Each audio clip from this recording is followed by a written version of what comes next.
Tiago Berraich. Tiago, nós tivemos aí 3 anos aí de chuvas bem abaixo da média, inclusive o governo federal garante que no ano passado, inclusive, o pior regime hídrico de 91 anos, Tiago. E a gente sabe que as prefeituras, muitas vezes, elas não têm como dar uma solução para os problemas e as pessoas vão morando, infelizmente, em áreas de risco. No caso de Petrópolis, a gente há pouco trabalhava lá com o André Rezende, em uma área nobre, praticamente toda a cidade, não apenas as áreas de risco. A agência da Caixa quase foi levada com 50 pessoas dentro. Então, uma situação muito delicada, né, Tiago, que é preciso haver uma avaliação muito detalhada das áreas de risco para que isso não ocorra mais. E quando tem aquele período de regime de chuvas menor, então nada acontece, parece que está tudo bem.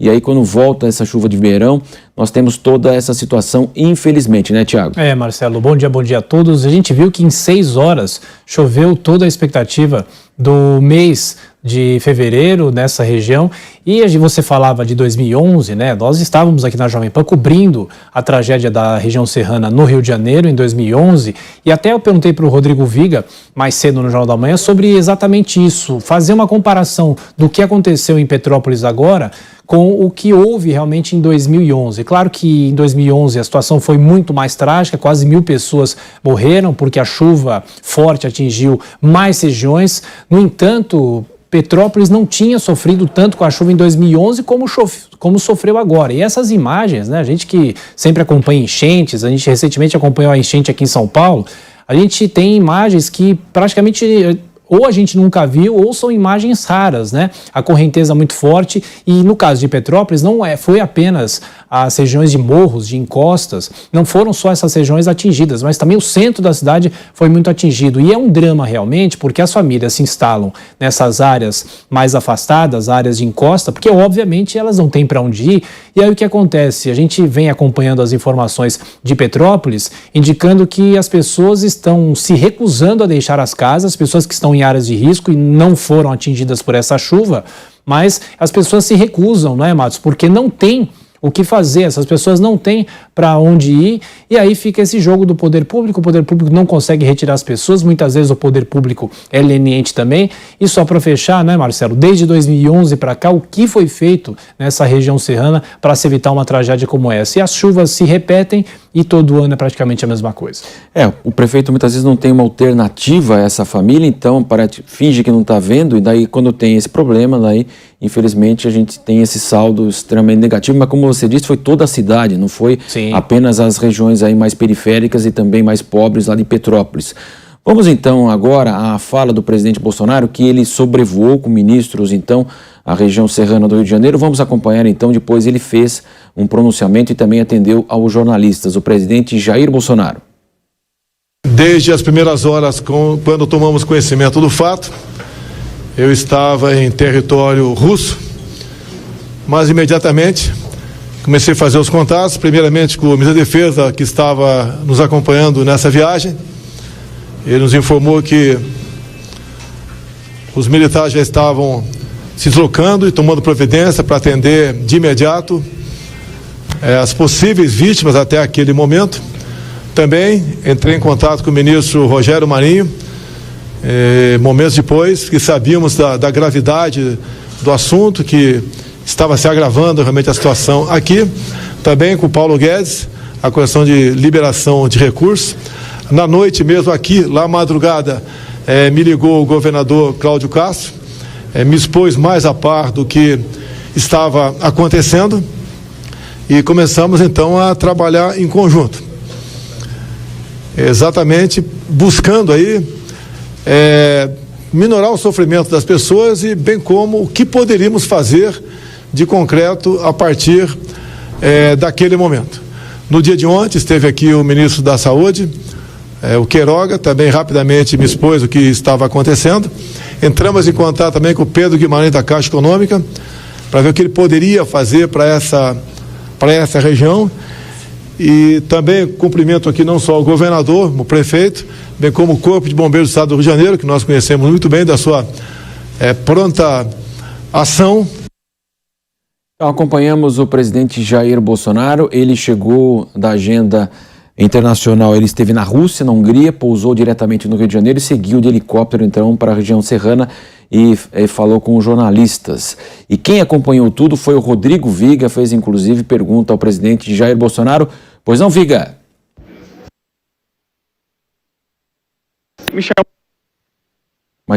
Uma estabilidade muito grande também. Agora sim. Oi, Viga. Tudo bem, Marcha? Me chamou bastante atenção aqui nessa entrevista coletiva do presidente Bolsonaro e de vários ministros de Estado, uma espécie de mensagem, né, subliminar, um recado que foi dado com relação a peça orçamentária. Nosso companheiro de Brasília, meu amigo Zé Maria Trindade, acompanha bem sempre esses debates, essas discussões que são normalmente acaloradas, né? Recentemente houve inclusive um debate também um pouco mais aprofundado sobre emendas parlamentares e o presidente Jair Bolsonaro, assim como o ministro do Desenvolvimento Regional, Rogério Marinho, disse que questões emergenciais como essa, por conta de uma tragédia, estão sendo tratadas como pode ser feito, ou seja, através de medidas provisórias e outras ações. Inclusive, uma medida provisória para ajudar aqui a região serrana de 500 milhões foi baixada pelo presidente, outra de mais 500 milhões também será baixada nas próximas horas e outras ações colaterais somam mais de 2 bilhões de reais. Mas a mensagem, e isso me chamou bastante atenção, eu queria sublinhar isso aqui na programação da Jovem Pan, diz respeito justamente à futura peça orçamentária, que vai ser discutida esse ano. É claro, o próximo exercício.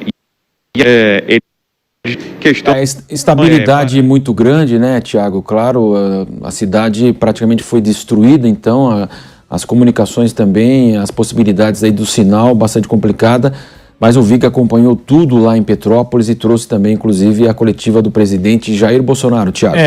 As ações federais, assim como as ações do Estado, são ações necessárias, mas que, obviamente, só servem para amenizar essa dor dessas famílias, como a discussão, como sempre se faz, em relação à liberação antecipada, né, do FGTS, a Caixa Econômica Federal diz que vai fazer essa liberação, e enquanto isso temos o trabalho dos bombeiros para que, quem sabe, possam ser encontradas mais pessoas. E felizmente, não é, Marcelo? A gente vem acompanhando nos últimos dias, pessoas vêm sendo resgatadas com vida, você vê como é a situação e o trabalho delicado dos bombeiros. Hoje cedo nós demos também a informação que um helicóptero da polícia aqui de São Paulo foi para o Rio de Janeiro, assim como cães farejadores foram levados para lá para ajudar nesse trabalho. E recentemente nós tivemos aqui a tragédia da chuva em São Paulo. Franco da Rocha foi uma cidade muito castigada e aí houve todo aquele esforço, assim como em Franco da Rocha, em Petrópolis, os próprios moradores que conhecem talvez melhor a região do que os próprios bombeiros, em alguns casos, ajudando no trabalho de localização, apontando para os bombeiros onde foi um desabamento, onde ocorreu um deslizamento. Então, de qualquer forma, é uma soma de esforços. São Paulo aqui ajudando também, outros estados também na preocupação para ajudar as pessoas, ajudar as famílias. E o que chama atenção, né, Marcelo? A gente que já cobriu muitas enchentes e chuvas, essas imagens de Petrópolis realmente são assustadoras, né? Os ônibus virados de lado, se chocando, a força dos veículos, né, caindo, ribanceira, enfim, são imagens que impressionam. E segundo as informações dos próprios meteorologistas, teria sido a pior chuva naquela região desde 90 anos atrás. E é bom lembrar só uma questão meteorológica, conversando inclusive com alguns meteorologistas, o centro-sul do país está sob influência do fenômeno Laninha, que aumenta a temperatura dos oceanos, e aí há a possibilidade de uma queda de chuva, de uma chuva mais forte, e é realmente o que aconteceu aí em Petrópolis. 11h40. E eu quero chamar de volta o Zé Maria Trindade. Olá, Zé Maria. Vamos acompanhar primeiro, Tiago, e também quem nos acompanha, evidentemente, a sonora do Corpo de Bombeiros, para que as pessoas deixem as suas residências em área de risco. As pessoas estão não querendo fazer isso. Vamos acompanhar, então, durante a coletiva com o presidente Bolsonaro. No primeiro momento que nós fomos acionados, nós tínhamos 120 militares aqui no 15º Grupamento de Bombeiro Militar em Petrópolis. Imediatamente nós acionamos o nosso plano de contingência das chuvas do governo do estado. 4, 5 horas após o acionamento do plano, nós já tínhamos 500 militares aqui no município de Petrópolis. Estamos trabalhando muito nos escombros e eu peço uma ajuda aos senhores. Os moradores que estão em área de risco precisam abandonar as suas casas e se deslocarem para os abrigos montados pela Defesa Civil Municipal. Está chovendo muito na cidade. Nas últimas 24 horas choveu 70 milímetros. Então, acreditem no trabalho do Corpo de Bombeiros, acreditem no trabalho da Defesa Civil Municipal, da Defesa Civil Federal, que está aqui presente também. E já acionei agora, através da Liga Bom, que é a Liga Nacional dos Bombeiros, a ajuda de cães farejadores. Nos próximas horas estaremos recebendo 41 cães farejadores para atuar aqui em Petrópolis. Atualmente estamos atuando com 16 cães. Os cães precisam de um descanso de 12 horas. Então estão trabalhando no regime de escala. Então o Goiás já está enviando para o Corpo de Bombeiros do Rio de Janeiro, Distrito Federal, São Paulo, Espírito Santo. Ou seja, todo o plano que nós podemos acionar em relação à Defesa Civil Estadual e ao Corpo de Bombeiros do Estado do Rio de Janeiro está sendo montado, está sendo planejado. Então acreditem no trabalho do Corpo de Bombeiros. E vamos voltar agora a Petrópolis para conversar mais uma vez com o Rodrigo Viga. Olá, Viga. É isso aí, Marcelo. E apelo é importante porque realmente tem muita gente ainda dentro de casa, em locais de risco. E são pessoas que muitas das vezes não tem nem para onde ir, né, Marcelo? Então não existe outra alternativa senão ficar dentro de casa, mesmo sabendo que pode haver um deslizamento, escorregamento ou ali acontecer uma tragédia. O cenário é de guerra e devastação, como disse o presidente da República, Jair Bolsonaro. E preste atenção nesses números, viu, Marcelo? Sabe quantas ocorrências foram registradas desde a última terça-feira aqui em Petrópolis, das mais diversas naturezas?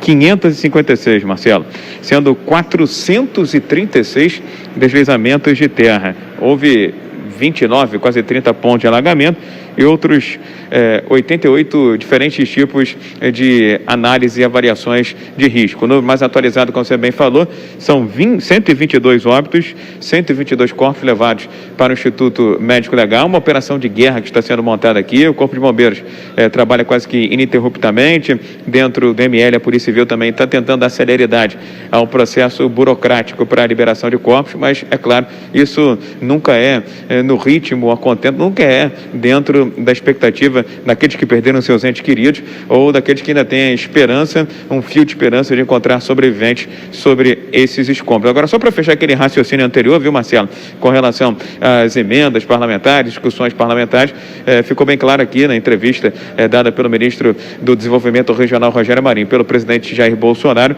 que essa questão envolvendo ações de prevenção contra tragédias provocadas pela natureza, isso vai ter que entrar obrigatoriamente na pauta do próximo orçamento. Lembrando que essa semana um parlamentar aqui do Rio de Janeiro, o deputado Eliomar Coelho do PSOL, chegou a dizer que o governo de Cláudio Castro executou apenas 40% do orçamento que tinha disponível para ações, medidas preventivas contra esses fenômenos naturais, esses fenômenos da natureza. O presidente da República, Jair Bolsonaro, e os ministros já deixaram aqui a região de Petrópolis, estão voltando para suas bases, para Brasília. Agora, existe toda uma força-tarefa, toda uma mobilização em torno dessa tentativa de recuperação, para muitos até de ressurreição da cidade chamada de Imperial, cidade de Petrópolis, Serra do Rio de Janeiro, viu, Marcelo?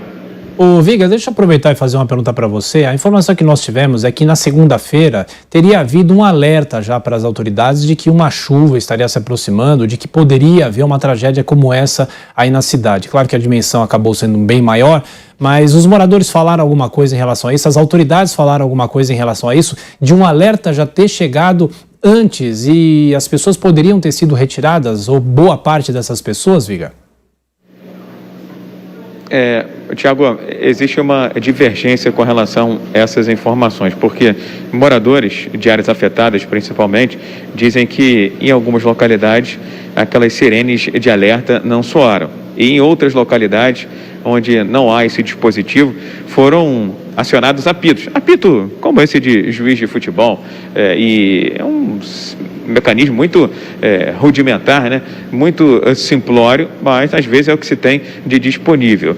No entanto, a prefeitura local informou que as sirenes de alerta soaram antes da chegada do temporal, mas o problema está concentrado, segundo as autoridades, segundo a Defesa Civil, Corpo de Bombeiros e Prefeitura, no volume de chuva, né? Na quantidade de chuva em locais específicos, localizados, especialmente ali no Morro da Oficina, onde, ao que parece, nós tivemos a maior concentração de óbitos e de pessoas feridas no temporal da última terça-feira. Portanto, sirenes soaram, apitos também foram utilizados, talvez não em todas as regiões que foram afetadas pelo temporal da última terça-feira. Agora, a noção que se tinha era realmente que chegaria uma massa de ar frio acompanhada de uma chuva forte. Agora, choveu na terça-feira, um volume acima do que era esperado para todo o mês de fevereiro, e essa está sendo tratada como a chuva mais intensa por aqui desde 1932. Talvez medidas preventivas não resolvessem ou não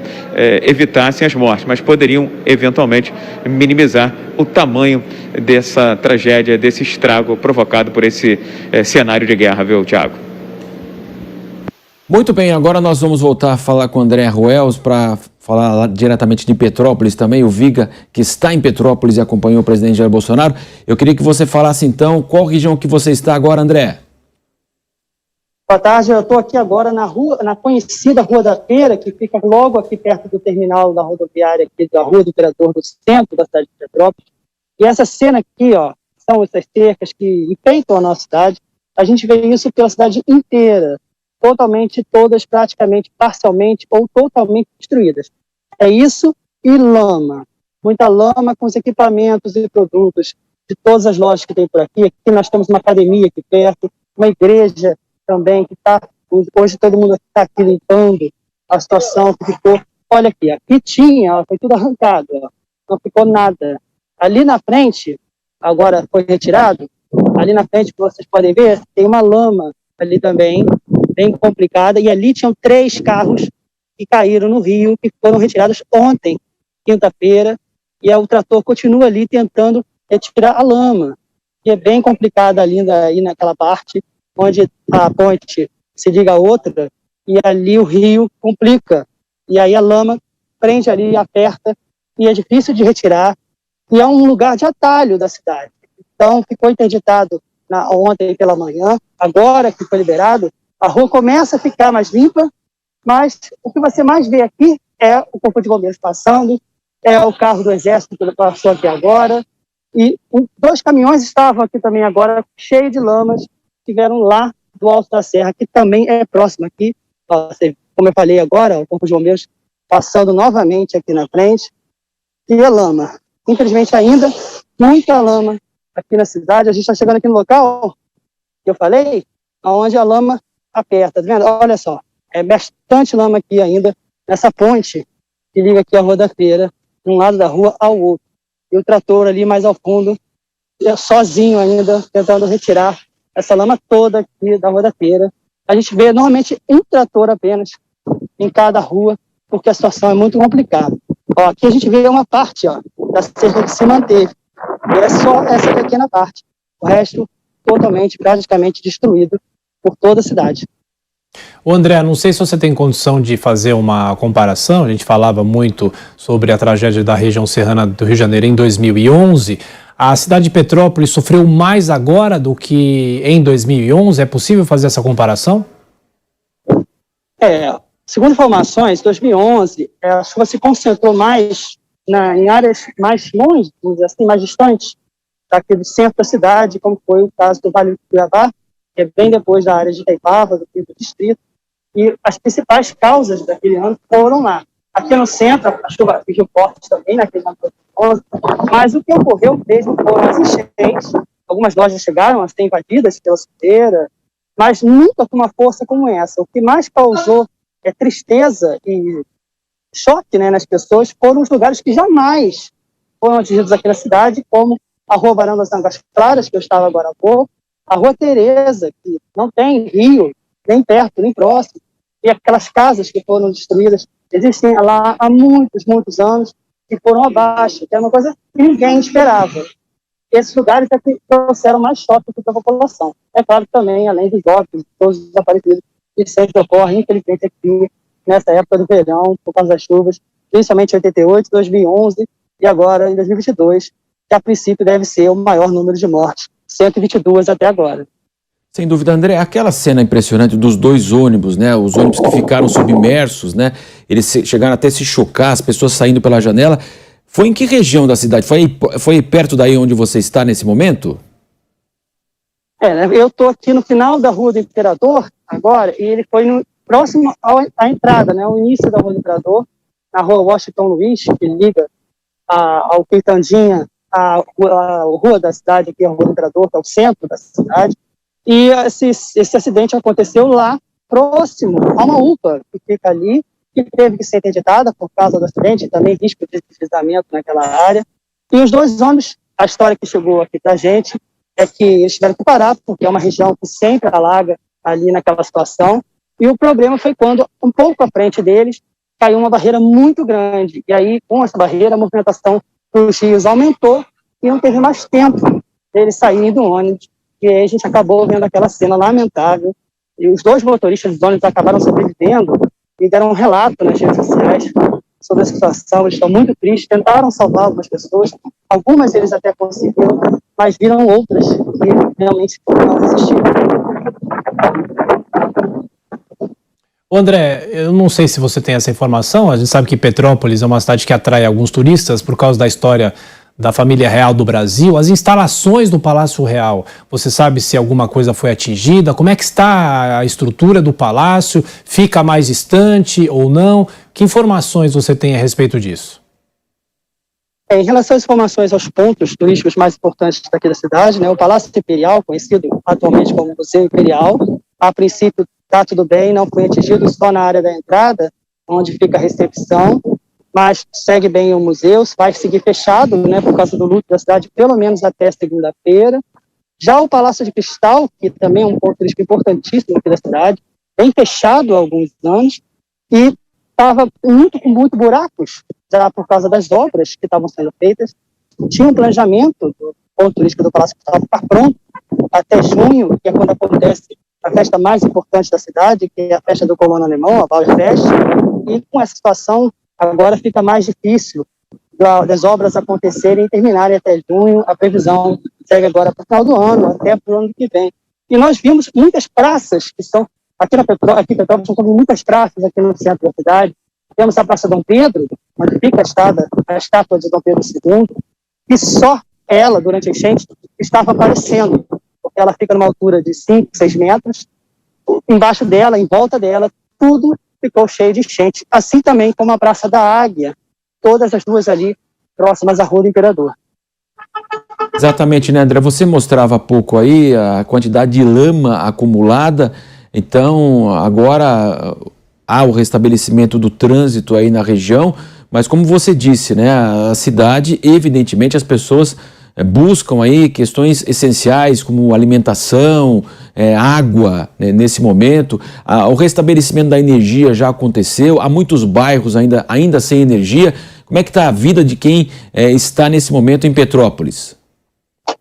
Aos poucos, as áreas mais centrais da cidade, a energia está voltando, a água também já voltou, principalmente aqui na Rua do Imperador. A rua já está sendo organizada, o trânsito já foi liberado. A Rua Tereza, a energia também já está funcionando, a água, mas a rua segue interditada. Perdemos o contato com o André Ruels, que falou conosco, o Tiago Berraich, diretamente ali de Petrópolis, trazendo, né, Tiago, uma área lá central, como ele explicou para a gente, né? Já o restabelecimento, felizmente, né, as pessoas precisam que ficaram lá, como, né, nós tivemos a palavra do Corpo de Bombeiros, aquelas que estão em área de risco precisam sair. Mas sempre também o receio de abandonar, né, a casa, Tiago, e poder haver um saque, poder pessoas se aproveitarem dessa situação. Então há muito receio também das pessoas saírem. Claro, há muito receio, obviamente também as pessoas não têm para onde ir. E mais cedo, né, Marcelo, falava sobre o fenômeno Laninha, que esquenta as águas que vêm. Então o que aconteceu? Alguns especialistas também falam sobre isso, que houve uma junção desse clima mais quente com uma frente fria que passou pela região e aí acabou acumulando essas precipitações justamente nessa área, e aí nós tivemos esse temporal, a pior chuva desde 1932, por exemplo, né? O próprio Viga estava falando sobre essa informação, E foi esse fenômeno específico que acabou provocando essa tragédia sem precedentes na cidade. O próprio André comparando com a chuva de 2011, a chuva dessa vez, aliás, nessa semana inteira a gente deu essa informação aqui, a chuva também atingiu a região central de Petrópolis, não só as áreas mais afastadas, e aí a gente viu cenas do comércio, da força d'água puxando, inclusive, todo o mobiliário do comércio, arrastando o comércio. Você imagina esses empresários que investiram tanto, né, para ter o comércio, e aí acontece uma coisa como essa, Marcelo. 11 horas e 56 minutos. André, eu queria retomar contigo, há pouco nós conversávamos sobre se houve alerta, se não houve alerta, se teve sirene, se não teve sirene, e também aí qual que é a situação da região. O André, nós perdemos o contato com ele, Tiago, ia perguntar para ele se houve então esse alerta já na segunda-feira, se houve sirene, se houve apito, como falava há pouco o Rodrigo Viga conosco, né? Há uma divergência se houve aviso ou não às pessoas, o que poderia ser fundamental para a redução do número de vítimas.